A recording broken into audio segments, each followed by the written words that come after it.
समभग्न संख्या।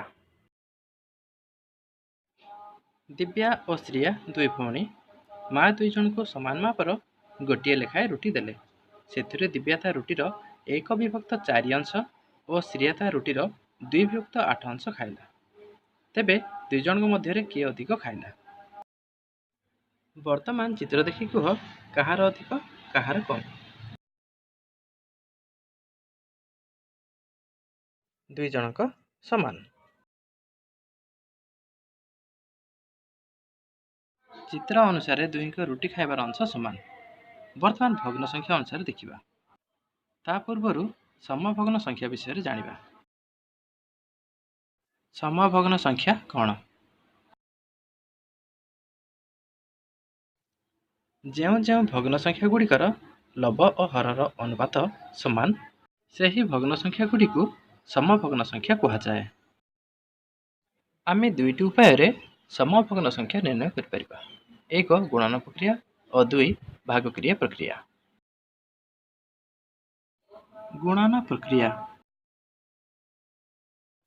कौन सी भग्न संख्यार उभय लव और हर जेकोसी गणन संख्या को गुणन कले जो नूतन भग्न संख्या मिले ताहा मूल भग्न संख्यार समभग्न संख्या हेब।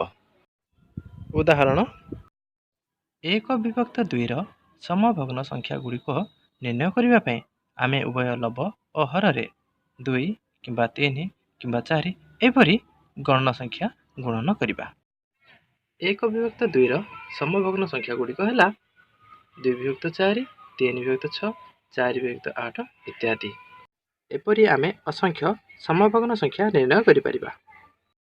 भागक्रिया प्रक्रिया बड़ बड़ संख्या विशिष्ट भग्न संख्या थिले सेमानक उभय लव और हर जो संख्या द्वारा विभाज्य से संख्या द्वारा भाग करा जिवो। एपरि भाबरे जेतेटी भग्न संख्या मिलिबो ताहा मूल भग्न संख्यार गोटे गोटे समभग्न संख्या हेबो।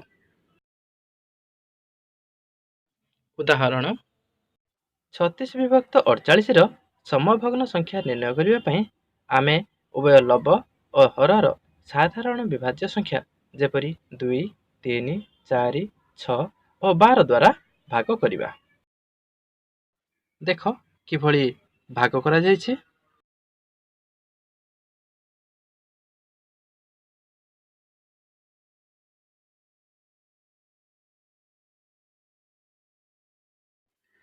छत्तीस विभक्त 48 समभग्न संख्या गुड़िक है 18/24, 12/16, 9/12, 6/8, 3/4 इत्यादि।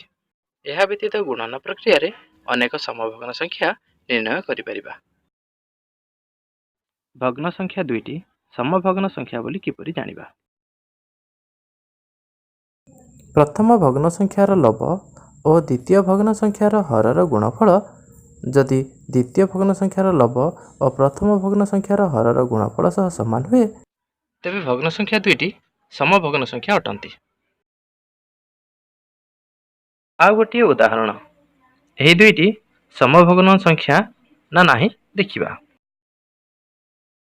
यही भग्न संख्या दुईटी रे प्रथम भग्न संख्यार लव और द्वितीय भग्न संख्यार हरर गुणफल द्वितीय भग्न संख्यार लव और प्रथम भग्न संख्यार हरर गुणफल सह समान नहीं।